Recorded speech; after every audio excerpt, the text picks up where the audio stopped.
عمر على امرأة في الصحراء تنادي بأعلى صوتها: أشكو عمر على الله، أشكو عمر على الله.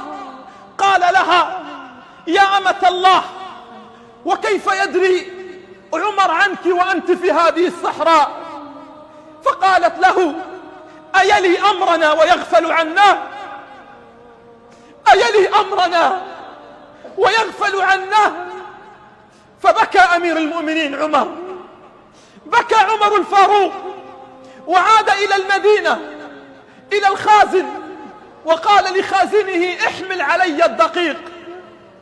عمر بلغ 50 عاما، بلغ عمر 50 عاما ويقول لخازنه: احمل علي الدقيق. قال له خازنه: أعليك يحمل؟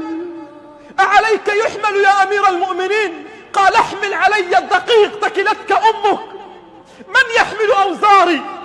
من يحمل عني أوزاري يوم القيامة؟ احمل علي الدقيق تكلتك أمك. من يحمل عني أوزاري يوم القيامة؟ يحمل عمر الدقيق على ظهره ويسير من المدينة إلى تلك المرأة، فيجلس عندها ويصنع لها الطعام ويطبخه ويطعم صغارها.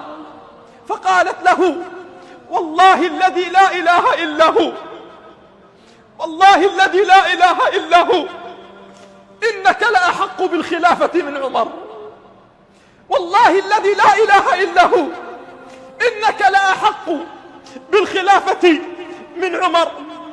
فتبسم عمر وقال: إذا كان الغد اذهبي إلى عمر سأخبره عن شأنك. فجاء الغد فذهبت إلى المدينة تبحث عن ديوان أمير المؤمنين عن عمر، فعرفته فدخلت، وإذا بداخل الديوان الرجل، إذا بداخل الديوان الرجل الذي أتاها بالأمس. علي يقول: يا أمير المؤمنين،